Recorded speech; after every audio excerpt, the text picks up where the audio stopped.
గ్రంథంలో నుంచి మత్తయి సువార్త దయచేసి చూద్దాం. మత్తయి సువార్త 5వ అధ్యాయం. ప్రియులారా, జాగ్రత్తగా వినాలి, చదవాలి, చూడాలి. మత్తయి సువార్త 5వ అధ్యాయము. ప్రియులారా, 13వ వచనాన్ని చదవగా జాగ్రత్తగా విందాం. చదువుతారా? 13వ వచనం. మీరు లోకమునకు ఉప్పై ఉన్నారు. ఉప్పు నిస్సారమైతే అది దేని వలన సారము పొందును? అది బయట పారవేయబడి మనుషుల చేత త్రొక్కబడుటకే గాని మరి దేనికి పనికిరాదు. చాలు, జాగ్రత్త వినాలి ప్రియులారా. మీరు లోకానికి ఉప్పై ఉన్నారు అనేటువంటి మాట ఇక్కడ కనబడుతుంది. ఎవరు మాట్లాడుతున్నారు? ఎవరితో మాట్లాడుతున్నారు? వినడానికి ఎవరు వచ్చారు అనేటువంటి సందర్భాన్ని మనం బాగా ఆలోచన చేస్తే 5వ అధ్యాయము 1వ వచనంలో మనం చూడొచ్చు.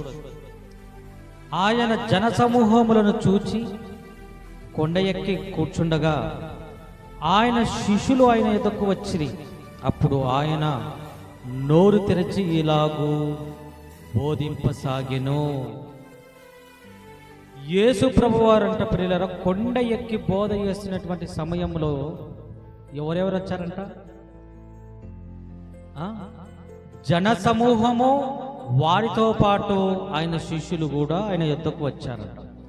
ఎందుకు వచ్చారు అని ఆలోచన చేస్తే ప్రియులారా, యేసు ప్రభువారు చెబుతున్నటువంటి మాటలు వినడానికి చాలా మంది వచ్చారు. అలా వచ్చినటువంటి వారిని చూస్తూ ప్రభు చెబుతున్నాడు ఏమని? మీరు లోకమునకు ఉప్పై ఉన్నారు. బాగా వినాలి. మీరు లోకానికి ఉప్పై ఉన్నారు. జాగ్రత్త వినాలి. అంటే ఉప్పుతో పోలుస్తున్నాడు పిల్లరా, ఉప్పుతో పోలుస్తున్నాడు. మనం కూడా కొన్ని సందర్భాలలో మన పిల్లల్ని కొన్ని రకాలుగా పోలుస్తుంటాం. ఏమని పోలుస్తారు? తల్లిదండ్రులు అయినటువంటి వాళ్ళు చెప్పండి, మీ పిల్లల్ని ఏమని పోలుస్తారు? మా పిల్లలు బంగారు కొండ, లేకపోతే మా పిల్లలు వజ్రాలు, మా పిల్లలు ముత్యాలు, అంతేనా? ఈ విధంగా పోలుస్తారు. మన యేసు ప్రభు వారు చూడండి, మనల్ని దేంతో పోలుస్తున్నాడు? ఉప్పు. బాగుంది ఏమన్నా? అంత సింపుల్గా, అంత చీప్గా ఉన్నటువంటి ఉప్పుతో పోలవడం ఏంటి? ఉప్పుతో పోలసడం ఏంటి? బాధ అనిపిస్తుంది. చదివినప్పుడు ఈ మాట బాధగానే ఉంటుంది, కానీ పిల్లరా ముగింపులోనికి వచ్చేసరికి చాలా సంతోషం, ఆనందం అనేది ఖచ్చితంగా వస్తుంది. పిల్లలు జాగ్రత్త వెళ్ళి ఉప్పు అనేసరికి ఉప్ప అనొచ్చు మీరు. ఉప్పే ప్రియులరా. ఉప్పుతో ఎందుకు పోలుస్తున్నాడు అనేటువంటి విషయాలు మనం ఆలోచన చేస్తే ప్రియులరా, ఉప్పు అనేది చాలా ప్రాముఖ్యత ఉంది. ఆ రోజు ఉన్నటువంటి వారికి ఉప్పును గూర్చి బాగా తెలుసు, ఉప్పుని గురించి బాగా తెలుసు. అందుకే ఉప్పుని గూర్చి మాట్లాడుతున్నాడు ప్రభువారు. మీరు లోకానికి ఉప్పై ఉన్నారు అన్నాడు పిల్లలు.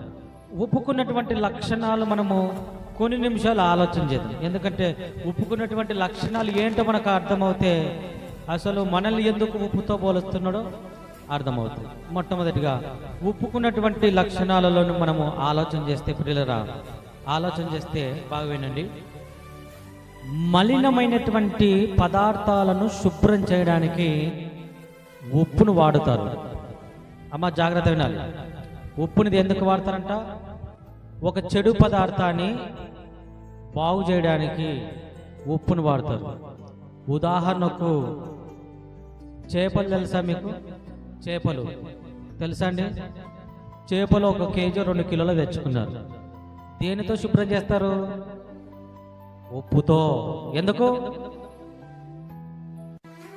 అంటే చేపలలో ఉన్నటువంటి ఆ యొక్క స్మెల్ కావచ్చు, మలినం కావచ్చు, చక్కగా క్లీన్గా శుభ్రంగా ఉండాలంటే ఖచ్చితంగా ఇప్పుడు ఉప్పుతో శుభ్రం చేయాలి.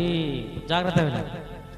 ఉప్పుతో శుభ్రం చేయాలి ప్రియులారా. ఎప్పుడైతే ఉప్పుతో శుభ్రం చేస్తామో అప్పుడు అది చాలా చక్కగా ఉండడానికి అవకాశం. ఈ విషయాన్ని చెప్తున్నాడు ప్రభు. మీరు లోకానికి ఉప్పు అయినంటే ఉప్పులా మీరు ఉండాలి. ఉప్పు ఒక చెడిపోయి ఒక పదార్థాన్ని ఏ విధంగా అయితే బాగు చేస్తుందో మీరు కూడా ఆ విధంగా ఉండాలి. ఉప్పు అనేటువంటి పాత్రను మీరు వహించాలి. ఉప్పుకున్నటువంటి యొక్క గుణం ఏంటో మీలో ఉండాలి అని చెప్తున్నాడు ప్రభువారు. ఎవరు చెప్తున్నాడు? జన సమూహానికి, ఆయన శిష్యులకు చెప్తున్నాడు. జాగ్రత్త వినండి. వారిలో మనం కూడా ఉన్నాం, మనం కూడా పిల్లలు కనుక వారితో మీరు ఉప్పు అయినారు కాబట్టి మీరు ఏం చేయాలంటే శుభ్రపరచాలి. ఉప్పుకున్నటువంటి గుణం ఏంటంటే శుభ్రపరిచేటువంటి గుణం ఉంది కాబట్టి మీరు కూడా శుభ్రపరచాలి. శుభ్రపరచాలంటే అసలు మనం ఏ విధంగా ఉన్నాము అని ఆలోచన చేస్తే ఇర్మియా గ్రంథము 17వ అధ్యాయము 9వ వచనం త్వరగా, హృదయము అన్నిటికంటే మోసకరమైనది, అన్నిటికంటే మోసకరమైనది, అది ఘోరమైన వ్యాధి గలది, దాన్ని గ్రహింపగలవాడు ఎవడు? చాలు ప్రియులారా, మన హృదయాలు ఎలా కనబడుతున్నామంట? వ్యాధితో, రోగాలతో కనబడుతున్నామంట. ఒక మాటలు చెప్పాలంటే పాడైపోయినటువంటి హృదయాలుగా కనబడుతున్నాయి. ఒకనొక సందర్భంలో యేసు ప్రభు వారి దగ్గరికి వచ్చి, ప్రభువా నీ శిష్యులు చేతులు కడుక్కోకుండా భోజనం చేస్తున్నారని వచ్చాడు. అప్పుడు ప్రభు చెప్తాడు,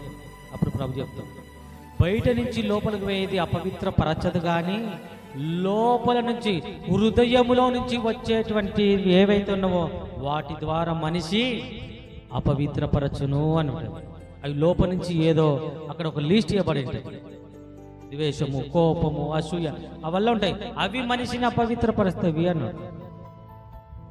కనుక ఇప్పుడు హృదయాలను శుభ్రపరిచేటువంటి, హృదయాలను కడిగేటువంటి బాధ్యత ఎవరికి పెడుతున్నాడంటే క్రైస్తవులుగా, దేవుని పిల్లలుగా ఆయన మాటలు ఎవరైతే వినడానికి వస్తున్నారో వారికి అప్పగిస్తున్నాడు. దేవుడు వారికి అప్పగిస్తున్నాడు. ఈ పాడైనటువంటి హృదయాలను ఇప్పుడు దేని ద్వారా కడుక్కోవాలంట? ఉప్పు ద్వారా. ఎవరు కడగాలంట? ఎవరైతే ఆయన మాటలు వినడానికి వచ్చారో వాళ్ళు ఆ పనిలో ఉండాలి. వారి యొక్క హృదయాలు కడిగేటువంటి బాధ్యత మనకు చెప్తున్నాడు. వాళ్ళ హృదయాలు కడగాలంటే ఫస్ట్ మన హృదయం ఎలా ఉండాలి? మన హృదయం ఫస్ట్ శుద్ధిగా ఉండాలి. మన హృదయం కడగబడాలి. మన హృదయమే కడగబడకుండా ఎదుటి వారి హృదయాలు కడుగుతామంటే కుదురుతుందా? కుదరదు. కనుక ఖచ్చితంగా మన హృదయాలను కడుక్కోవాలి. తర్వాత ఏం చేయాలంటే ఎదుటి వారి హృదయాలు కడగడానికి సిద్ధపాటు కలిగి ఉండాలి. సిద్ధపాటు ఖచ్చితంగా కలిగి ఉండాలి. ఎందుకు ఈ విషయాలు చెప్తున్నాడు? హృదయాలు ఎందుకు కడగబడాలి అంటే దావీదు చెప్తాడు. 119వ కీర్తన చూడండి. 119వ కీర్తన 11వ వచనం, దేవా నేను పాపము చేయకుండా ఉన్నట్లు నీ వాక్యము నా హృదయములో ఉండవలెను. మనిషి పాపము చేయకుండా ఉండాలంటే హృదయంలో ఏముండాలంట? వాక్యం ఉండాలి. అమ్మ నా వైపు చూడాలి. అంటే ఖచ్చితంగా ఏం చేయాలంటే అప్పుడు మనము వాక్యము హృదయంలో ఉంచుకోవాలి. వాక్యం ఉన్నవాడు శుద్ధిగా ఉంటాడు. ఇది మొట్టమొదటి లక్షణం. ఏంటి మొట్టమొదటి లక్షణం చెప్పండి? ఉప్పుకున్నటువంటి లక్షణం మలినమైనటువంటి పదార్థాన్ని శుభ్రపరిచేటువంటి గుణము ఉంటుంది. గుర్తుపెట్టుకోండి, నేను మాట్లాడుతాను. ఏముంటుంది? ఒక చెడు పదార్థాన్ని, మలినమైనటువంటి పదార్థాన్ని శుభ్రము చేసేటువంటి లక్షణము, గుణము ఒప్పుకుంటుంది. ఈ గుణము మనలో ఉండాలని ప్రభువు సూచిస్తున్నాడు.